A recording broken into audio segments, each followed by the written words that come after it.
முதலும் ஆண்டவருடைய அன்பனை ருசித்து ஆண்டவரை ஏற்றுக்கொண்டு அவர் உன்னை மன்னித்தது, அந்த அன்பை புரிந்து நீ அவரை துதித்து ஆராதித்த அந்த நாளில் ஒரு அனுபவம் இருந்தது தெரியுங்களா?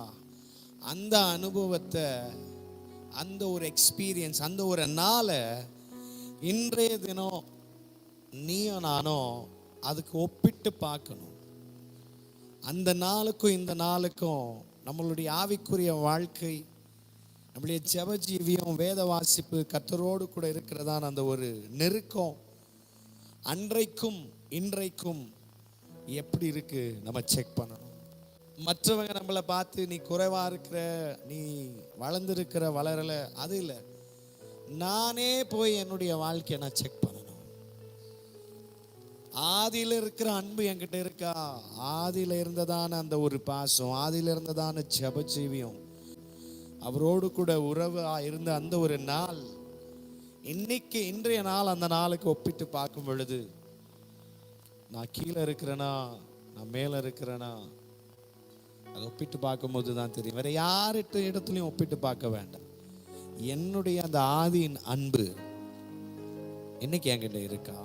அப்படி இல்லைன்னா ஆண்டவர்கிட்ட விட்டு கொடுத்து மனசார, புரியுது ஆண்டவரே, எதெல்லாம் ஆண்டவரே உங்களை விட்டு என்னை பிரிச்சிச்சு, எதெல்லாம் உங்களுக்கு விரோதமாக பாவம் செய்ய வச்சிச்சு, எதெல்லாம் உங்களை யோசிக்க விடாத என்னை பிஸியா என் மைண்டை கரெக்ட் பண்ணிச்சு ஆண்டவரே, அதெல்லாம் நான் இப்போ யோசிக்கிறேன் ஆண்டவரே, என்னை மன்னிச்சிருங்க, நான் மறுபடியும் உங்ககிட்ட வர, என்னை மறுரூபமாக்குங்க அப்படிங்க நீங்க கேட்குற நேரத்தில் கர்த்தர் மறுரூபப்படுத்துகிறவராக இருக்கிறார். ஏன்னா அவர் மனஸ்தாபப்பட்டு மன்னிப்பு கேட்கிற பிள்ளைகளுக்காக இறங்கி வந்து செயல்படுகிறவர்.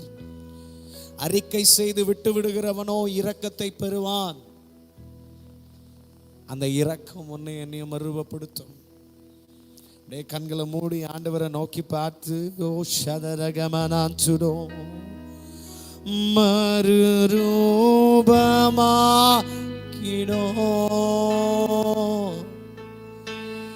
மகிமையின் மேகமே,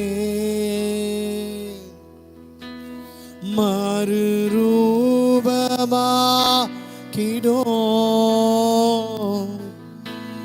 மகிமையின் மேகமே, உம்முக சாயலா